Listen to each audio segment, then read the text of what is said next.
Welcome to Uncurtailed, a program dedicated to daily current affair. और हम देखेंगे इसमें 29 और 30 अक्टूबर में जो भी करंट अफेयर में डेवलपमेंट हुए हैं। पहला टॉपिक है कि नेपाल और इंडिया के बीच ट्रांसमिशन लाइनों के डेवलपमेंट को लेकर समझौता हुआ है। इससे इलेक्ट्रिक एनर्जी सप्लाई होगी इन ट्रांसमिशन लाइनों से। तो इंडिया का जो पावर ग्रिड है और नेपाल का जो नेपाल विद्युत प्राधिकरण है उसके बीच समझौता हुआ है। 400 किलो वोल्ट के दो पार्सल लाइनें स्थापित की जाएंगी यहाँ पे, नेपाल के इरानोवा से पूर्णिया के बीच इंडिया के। और ये 400 किलो वोल्ट का होगा। और दूसरा जो होगा लमकी टोरोधारा से बरेली के बीच, ये भी 400 किलोवाट का होगा। ये ट्रांसमिशन लाइनों का विकास ताकि विद्युत ऊर्जा का सप्लाई सुनिश्चित हो सके और उनकी आवाजाही या ट्रेड जो एनर्जी का ट्रेड है वो आसानी से संचालित किया जा सके। तो ये नेपाल और इंडिया के बीच पारेषण लाइनों का विकास होगा। यहाँ पे ऑब्जेक्टिव भी है उसका। ऑब्जेक्टिव कि ऊर्जा सहयोग को बढ़ावा देना, क्षेत्रीय ऊर्जा संपर्क को बढ़ाने में समझौता ये हुआ है। ऊर्जा सहयोग को बढ़ाना और क्षेत्रीय जो ऊर्जा संपर्क को बढ़ाने हेतु ये दोनों ये समझौता हुआ है ट्रांसमिशन लाइनों के विकास को लेकर। रूस ने अंडर सी न्यूक्लियर लेस्ड ड्रोन का परीक्षण किया है और इसका नाम दिया है उसने पोसाइडन ड्रोन, पोसाइडन। और एक ब्यूरो वेस्तनिक एक Russian nuclear powered cruise missile भी लॉन्च की गई है। तो अभी प्रेसिडेंट जो वहाँ के प्रेसिडेंट है व्लादिमीर पुतिन, उन्होंने कहा कि ये it can evade any defence system, मतलब ये रडार में नहीं आएंगी। तो पोसाइडन ड्रोन अंडर सी न्यूक्लियर लेस ड्रोन है। रूस ने अभी इनका सफल परीक्षण किया है और Burevestnik Russian nuclear powered cruise missile है और ये इवेड कर सकते हैं किसी भी डिफेंस सिस्टम को या रडार को। प्रेसिडेंट द्रौपदी मुर्मू ने अभी अंबाला एयरफोर्स स्टेशन से राफेल से उड़ान भरी। इसी प्रकार इन्होंने सुखोई एम के 30 से भी उड़ान भर चुके हैं president Droupadi Murmu. Sukhoi M K 30 2023 में। तो अब एक एयरफोर्स के जो फाइटर प्लेन है उससे उड़ान भरने वाली, 2 बार उड़ान भरने वाली जो प्रेसिडेंट है, पहली प्रेसिडेंट है इंडिया की, वो है द्रौपदी मुर्मू। एक बार राफेल से, दूसरी बार सुखोई से।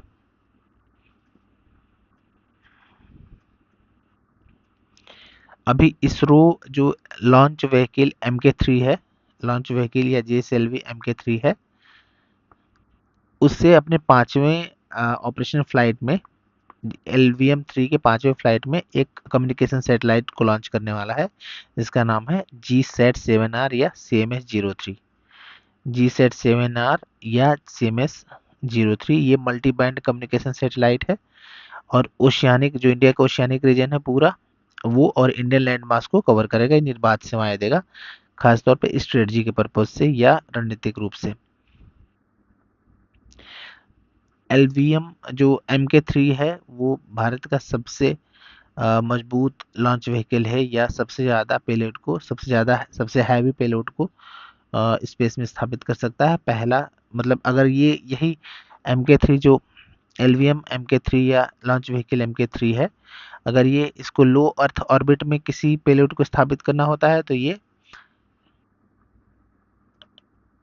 8000 किलो तक के पेलोड को स्थापित कर सकता है, 8000 kg तक का। और यही अगर GTO जियो सिंक्रोनस ट्रांसफर ऑर्बिट में स्थापित करे तो ये 4000 तक का पेलोड को स्थापित कर सकता है। ये 4400 kg का है, ये हैवीएस्ट सैटेलाइट लॉन्च व्हीकल है जो CMS-03 है। और इसी जो LVM MK3 जो लॉन्च व्हीकल MK3 है उसी से चंद्रयान 3 को भी लॉन्च किया गया था। तो GSAT-7R यहाँ पे याद रखने वाली ये बात है कि GSAT-7R कम्युनिकेशन सैटेलाइट है, इंडियन नेवी के लिए लॉन्च किया जाने वाला है और इसको लॉन्च करेगा LVM-3। LVM-3 के बारे में ये 3 स्टेज है इसके, LVM3 में 3 स्टेज है।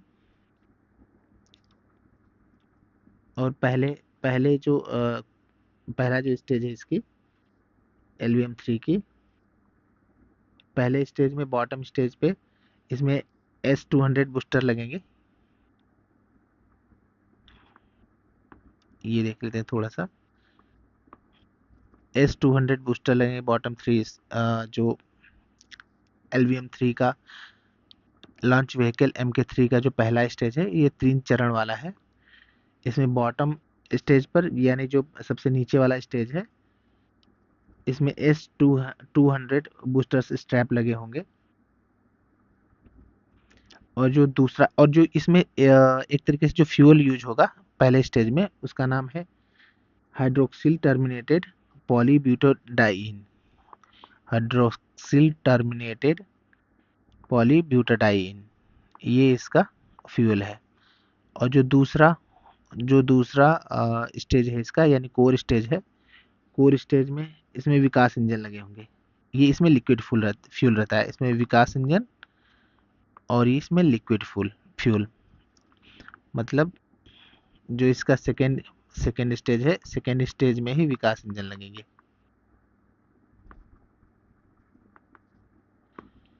और इसमें सेकेंड इंजन में ही लिक्विड फ्यूल रहेगा। और जो थर्ड स्टेज है, अपर मोस्ट स्टेज, इसमें क्रायोजेनिक इंजन रहेंगे। Upper most cryogenic engine.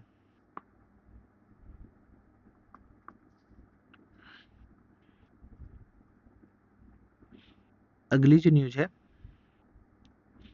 अगली जो न्यूज है वो इस बात से संबंधित है कि दुनिया के 72 देशों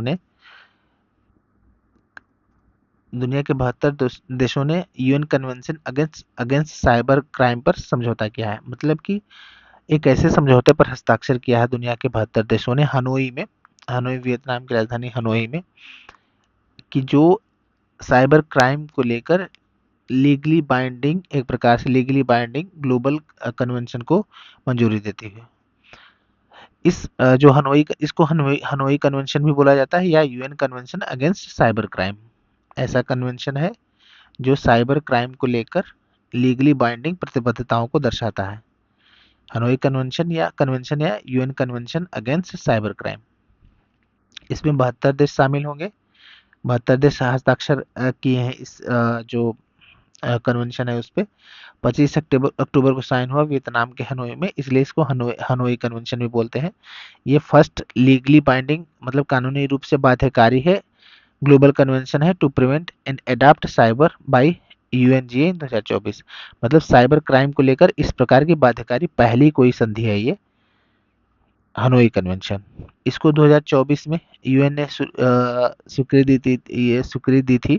स्वीकृति, और यूनाइटेड नेशन जनरल असेंबली ने 2024 में इसको मंजूरी दी थी, लेकिन इस पे साइन हुए वियतनाम के हनोई में, इसलिए इसको हनोई कन्वेंशन कह रहे हैं। तो ये लीगली बाइंडिंग है। जो देश इस पे हस्ताक्षर कर रहे हैं उस पे जो इसके नॉर्म्स है या प्रावधान है उसको फुलफिल करना आवश्यक है। तो मतलब इसका उपयोग मेंस में भी आप कर सकते हैं कि किस प्रकार साइबर क्राइम को प्रिवेंट करने के लिए, या उससे बचने के लिए, या उसके सोल्यूशन के लिए कोई अंतर्राष्ट्रीय स्तर पर कोई ट्रीटी हुई हो। तो ये हनोई कन्वेंशन इस प्रकार का पहला अपने आप में ट्रीटी है। नेशनल रिसर्च फाउंडेशन और अनुसंधान, या नेशनल रिसर्च फाउंडेशन, या इसके साथ एनआरएफ के साथ मिलकर ICMR, Indian Council of Medical Research, और Bill and Melinda Gates Foundation के साथ ANRF, Anusandhan, National research foundation और आईसीएमआर ने, इन्होंने एक मिशन शुरू किया है जिसका नाम है महामेडिटेक मिशन। महामेडिटेक, MEDTECH, महामेडिटेक मिशन इन्होंने शुरू किया है। और ये इसको पीआईबी में जाकर देख सकते हैं, पीआईबी की न्यूज है ये, पीआईबी में जाकर देख सकते हैं। इसका उद्देश्य है कि जो जो भी इंडिया में मेडिकल टेक्नोलॉजी या मेडिकल ऑपरेटर्स यूज करते हैं, उनकी एक तो मंगाने की जो इंपोर्ट कॉस्ट है बहुत ज़्यादा लग जाती है, इसलिए बहुत महंगे हो जाते हैं। इंपोर्ट कॉस्ट लगने से ज़्यादा भारत में मेडिकल फैसिलिटी भी महंगी हो जाएंगी। और तो इसी को कम करने के लिए ऐसे इसमें अनुसंधान के लिए या इनके विकास के लिए ये सब महामेडटेक मिशन शुरू किया गया है। तो इसमें एनआरएफ यानी अनुसंधान या नेशनल रिसर्च फाउंडेशन और आईसीएमआर और Bill and Melinda Gates Foundation मिलकर ये शुरू किए हैं। इसका उद्देश्य है to strengthen India medical technology ecosystem को बूस्ट करना है और to reduce reliance on high cost import. जो भी इस तरह से तकनीकी उपकरण है या हेल्थ से जुड़े या स्वास्थ्य उपकरण है उनको मंगाने के की कॉस्ट बहुत बढ़ जाती है। इसी इसी को अफोर्डेबल बनाने के लिए और हाई क्वालिटी मेडिकल टेक्नोलॉजी को विकास के लिए ये मिशन शुरू किया गया। इसमें केंद्र सरकार फंड भी करेगी। फंड किसको किसको कर सकती है? कोई स्टार्टअप्स को फंड कर सकती है, एकेडमिक्स को फंड कर सकती है, एकेडमिक इंस्टीट्यूशन जो है, हॉस्पिटल जो रिसर्च करते हैं उनको फंड कर सकती है, एमएसएमई जो इस प्रकार के उपकरण बनाते हैं उनको फंड कर सकती है। और किसी अगर ये एक साथ आते हैं कोलेबोरेशन को भी उसको भी फंड कर सकती है। तो ये जो फंडिंग का दायरा होगा 5 से 25 करोड़ रहेगा रिसर्च के लिए। और ये बढ़कर मतलब एक्सेप्शनल केस में 50 करोड़ भी हो सकता है। तो इसमें गवर्नमेंट फंड भी देगी। ANRF क्या है? ये एक पहले इंस्टीट्यूशन थी, science and engineering research board. Science and SERB को रिप्लेस करके बना था, science and engineering research board को रिप्लेस करके बना था ये अनुसंधान या नेशनल रिसर्च फाउंडेशन। 2023 में बना था। 2023 में एक्ट के तहत ये स्टेचुटरी बॉडी है। NRF एक्ट 2023 के तहत बना था ये high level strategic direction of scientific research, मतलब कि एपेक्स बॉडी है to provide high level strategic direction. मतलब एक तरीके से जो साइंटिफिक रिसर्च है उसको प्रमोट करने के लिए, उसको प्रोत्साहन के लिए ये एपेक्स बॉडी सर्वोच्च संस्था है। ANRF या अनुसंधान नेशनल रिसर्च फाउंडेशन एक वैधानिक निकाय है, स्टैट्यूटरी बॉडी है और साइंटिफिक रिसर्च को लेकर ये प्रमुख निकाय है भारत सरकार का। और ये SCRB एक संस्था थी पहले, science and engineering research board, उसकी जगह पे ये 2023 में स्थापित हुई थी। SCRB की स्थापना 2008 में हुई थी। इसका उद्देश्य ये भी है कि 2020 की जो नेशनल एजुकेशन पॉलिसी है उसके अनुसार रिसर्च को प्रमोट करना। ये किसके तहत काम करता है? Department of science and technology के तहत काम करती है। और प्रधानमंत्री इसके एक्स ऑफिसियो चेयरमैन होते हैं। एक्स ऑफिसियो चेयरमैन होते हैं, मतलब प्रधानमंत्री हैं तो इसके चेयरमैन होंगे ही। Union minister of science and technology and union minister of education इसके एक्स ऑफिसियो वाइस प्रेसिडेंट होंगे। मतलब कि साइंस और विज्ञान और प्रौद्योगिकी मंत्री और शिक्षा मंत्री इसके एक्स ऑफिसियो मेंबर होंगे। और जो इसकी फंक्शनिंग होगी, जो इसकी कार्यप्रणाली होगी, वो एक तरीके से काउंसिल उसको मैनेज करती है। Executive council chaired by principal scientific adviser. जो भारत सरकार का प्रिंसिपल साइंटिफिक एडवाइजर है, उस एग्जीक्यूटिव काउंसिल को ये वो चेयर करेंगे, जो इसकी फंक्शनिंग को गवर्न करती है, जो इसकी फंक्शनिंग को देखरेख करती है या नियंत्रित करती है या रेगुलेट करती है, उसको चेयर करते हैं प्रिंसिपल साइंटिफिक एडवाइजर भारत सरकार के।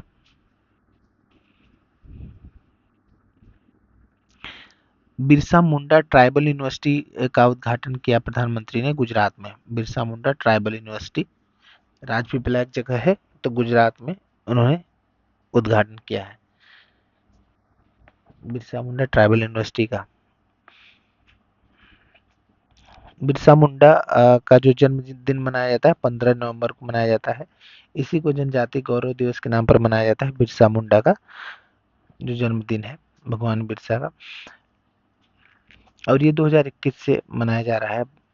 2021 से बिरसा मुंडा का जन्मदिन मनाया जाता है। इनका जन्म हुआ था 15 नवंबर 1875 को। 15 नवंबर 1875 को यह मृत्यु हुई थी। 9 जून 1900। इनका एक जो जो आंदोलन था, उस आंदोलन को नाम जानते हैं मुंडा रिबेलियन। मुंडा रिबेलियन या ग्रेट तुमुल्त भी बोलते हैं इसको। ये चला था 1899 से 1900 के बीच। ग्रेट ग्रेट मुंडा रिबेलियन या ग्रेट तुमुल्त, इसको उलगुलान भी बोलते हैं। उलगुलान। छोटा नागपुर नागपुर प्लेटू में ये बिरसा मुंडा के नेतृत्व में चला था। बीर शायद एक तरीके से एक रिलीजन है जिसको बिरसा मुंडा ने स्थापित किया था। बीर शायद एक रिलीजन रिलीजन है जिसको बिरसा मुंडा ने स्थापित किया था। मुंडाज लैंड एक इन्होंने अब इन्होंने रिवोल्ट किया था जो अंग्रेजों के खिलाफ। उसमें मुंडाओं की एक जो लैंड सिस्टम था उसका नाम था खूंटकट्टी। खूंटकट्टी में हस्तक्षेप के कारण या इस प्रथा को धीरे धीरे वो खत्म करने लगे थे अंग्रेज, कॉन्ट्रैक्ट सिस्टम को देके या ठेकेदारों को देके या एक्सप्लॉयटेशन को प्रमोट करके। तो इसी कारण इन्होंने अंग्रेजों के खिलाफ विद्रोह किया। तो वो जो रिवोल्ट उन्होंने चलाया उसको उलगुलान बोलते हैं। और जो आफ्टर रिवोल्ट जो सबसे बड़ा परिवर्तन हुआ उसमें उसमें उसमें आया था छोटा नागपुर टेनेंसी एक्ट 1908 में। इसके तहत उनके जो मुंडाओं के जो लैंड राइट्स है उसको सुरक्षित रखा जाने लगा हद तक। इसके बाद भी कई परिणाम हुए थे। तो बिरसा मुंडा का जो बर्थ एनिवर्सरी मनाया जाता 15 नवंबर को, जनजातीय गौरव दिवस, या बिरसा मुंडा का जो बर्थ एनिवर्सरी जनजातीय गौरव दिवस के नाम से मनाया जाता है। बिरसा मुंडा ट्राइबल यूनिवर्सिटी स्थापित हुई गुजरात के राजपीपला में। और बिरसा मुंडा का जो उलगुलान आंदोलन था या ग्रेट टुमुल्ट आंदोलन था 1899 से 1900 के बीच का चला था छोटा नागपुर प्लेटू में। और बीर शायद इनके द्वारा स्थापित धर्म था। मुंडाओं की जो एक लैंड सिस्टम थी वो था खूंटकट्टी, इसी में अंग्रेजों ने हस्तक्षेप किया। और आफ्टर रिवोल्ट छोटा नागपुर टेनेंसी एक्ट 1908 आई थी जिसमें उनके जो जमीन के राइट्स हैं वो सुरक्षित रखे जाने लगे। अभी डिफेंस आसियान के जो डिफेंस मिनिस्टर्स की मीटिंग होने वाली है, या आसियान और उससे जुड़े जो देश हैं जैसे इंडिया, जापान और चीन, रूस, तो इससे जुड़े जो देश हैं उनकी डिफेंस मिनिस्टर की बैठक होने वाली है। तो इसको एडीएमएम प्लस कहा जा रहा है। ADMM plus, ASEAN defence ministers meeting plus. ये तो ये इस पे जो भारत के रक्षा मंत्री हैं राजनाथ सिंह अटेंड करेंगे, इसको एड्रेस करेंगे। ये मलेशिया में होने वाला है। ADMM plus, ASEAN defence ministers meeting plus की ये रक्षा क्षेत्र में आसियान और भारत के बीच सहयोग को बढ़ावा देने के लिए। मेंस में भी इस पॉइंट्स को बता सकते हैं आसियान का जब आईआर का क्वेश्चन आया तो। अदरवाइज एडीएमएम के बारे में प्रीलिम्स में भी पूछ सकता है। इंडिया 1992 में आसियान का डायलॉग पार्टनर बना था। 1992 में बातचीत में भाग लेने लगा था। और 2010 में एडीएमएम शुरू हुआ। एडीएमएम हनोई में शुरू हुआ था, वियतनाम की राजधानी हनोई में। और 2017 से इसे वार्षिक कर दिया गया है। इसका वही उद्देश्य है कि आसियान देशों के बीच, आसियान या आसियान प्लस कंट्रीज है उनके बीच कैसे डिफेंस कोऑपरेशन बढ़े, ये उद्देश्य है उसका। डिजिटल इंडिया के माध्यम से जो लोकतंत्र के तीनों स्तंभ हैं,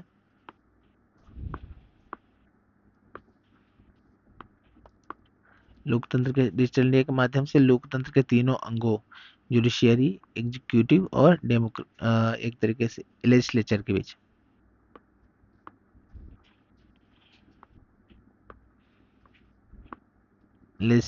बीच, इनके कार्यों का डिजिटाइजेशन होगा, डिजिटलीकरण होगा इनके कार्यों का। जुडिशियरी, एग्जीक्यूटिव और लेजिस्लेचर के कार्यों का डिजिटलीकरण होगा डिजिटल इंडिया के माध्यम से। डिजिटल इंडिया 2015 में शुरू किया गया था।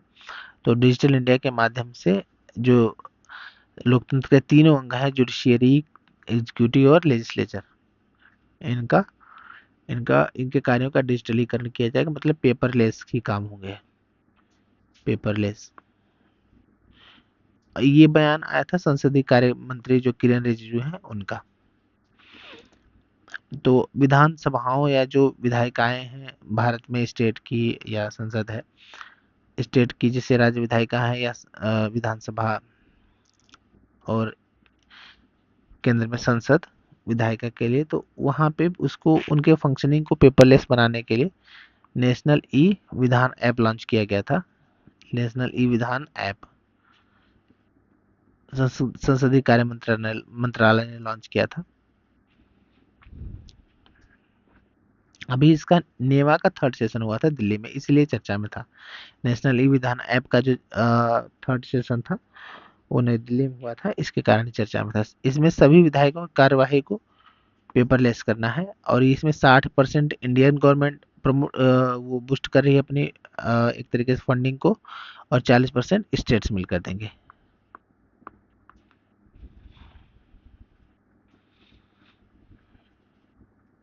अगला जो करंट अफेयर है, अगला जो डेवलपमेंट है वो है आदर्श युवा ग्राम सभा पहल शुरू करेगी पंचायती राज मिनिस्ट्री।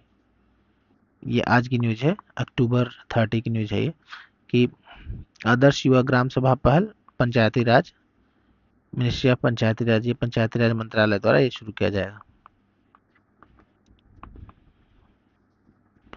ऑब्जेक्टिव इसका क्या है कि ऑब्जेक्टिव ये है कि जन भागीदारी को बढ़ाना, पब्लिक पार्टिसिपेशन को बढ़ाना, और छात्रों को ग्राम सभा के सत्रों में शामिल करके वो अनुभव दिलाना कि सहभागी स्थानीय शासन या ग्रास रूट पर, ग्राउंड पर डेमोक्रेसी कैसे काम करती है।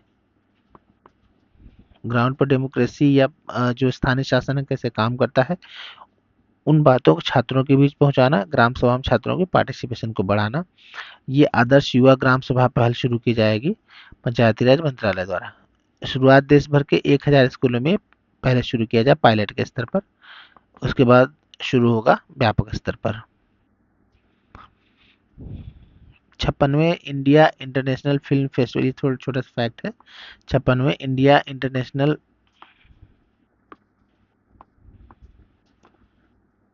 फिल्म फेस्टिवल गोवा पणजी में आयोजित होगा। 56वां India international film festival Goa के पणजी में आयोजित होगा। अभी जैसे मोन्था इंडिया के वेस्ट कोस्ट को प्रभावित कर रहा है, उड़ीसा उड़ीसा आंध्र प्रदेश और तमिलनाडु, पुडुचेरी, ये सब जिस प्रकार प्रभावित हो रहे हैं, या भारत के इंटरनल क्षेत्रों में बारिश हो रही है, तो इसी तरह अभी एक तूफान आया है Melissa, hurricane Melissa. Tropical cyclone का ही नाम है हरिकेन, कैरिबियन सी और अटलांटिक सी में। तो वहां पे आया है, उससे जो 3 देश सबसे ज्यादा प्रभावित हुए हैं, जैसे जमैका, हैती, कई टोल भी, कई डेथ भी हुए वहां पे। ये 3 देश सबसे ज्यादा हरिकेन, ट्रॉपिकल साइक्लोन हरिकेन से प्रभावित हुए हैं। जमैका की राजधानी है किंगस्टन, हैती की राजधानी है पोर्ट एयू प्रिंस हैती की राजधानी है, और क्यूबा की राजधानी हवाना। अभी जो जस्टिस सूर्यकांत भारत के 53वें प्रेसिडेंट बनेंगे, 53वें सीजीआई सूर्यकांत। इन्होंने भारत के 53वें मुख्य न्यायाधीश बनेंगे। आर्टिकल 124(2) के तहत कोलेजियम प्रणाली के आधार पर इनकी नियुक्ति हुई है प्रेसिडेंट के द्वारा। भारत का शाही साम्राज्यों का ये तो अनकम्प्लीट है।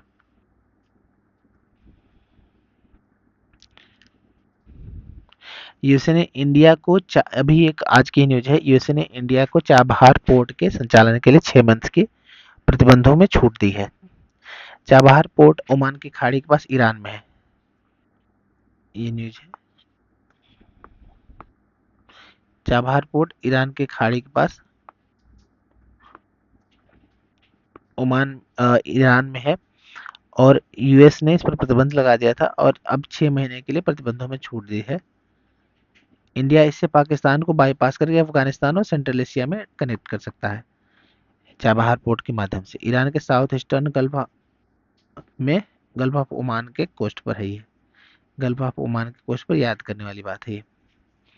इससे अफगानिस्तान की जो कराची, जो अफगानिस्तान लैंड लॉक्ड कंट्री है, और कराची पोर्ट पर इसकी जो डिपेंडेंसी है वो खत्म हो जाएगी।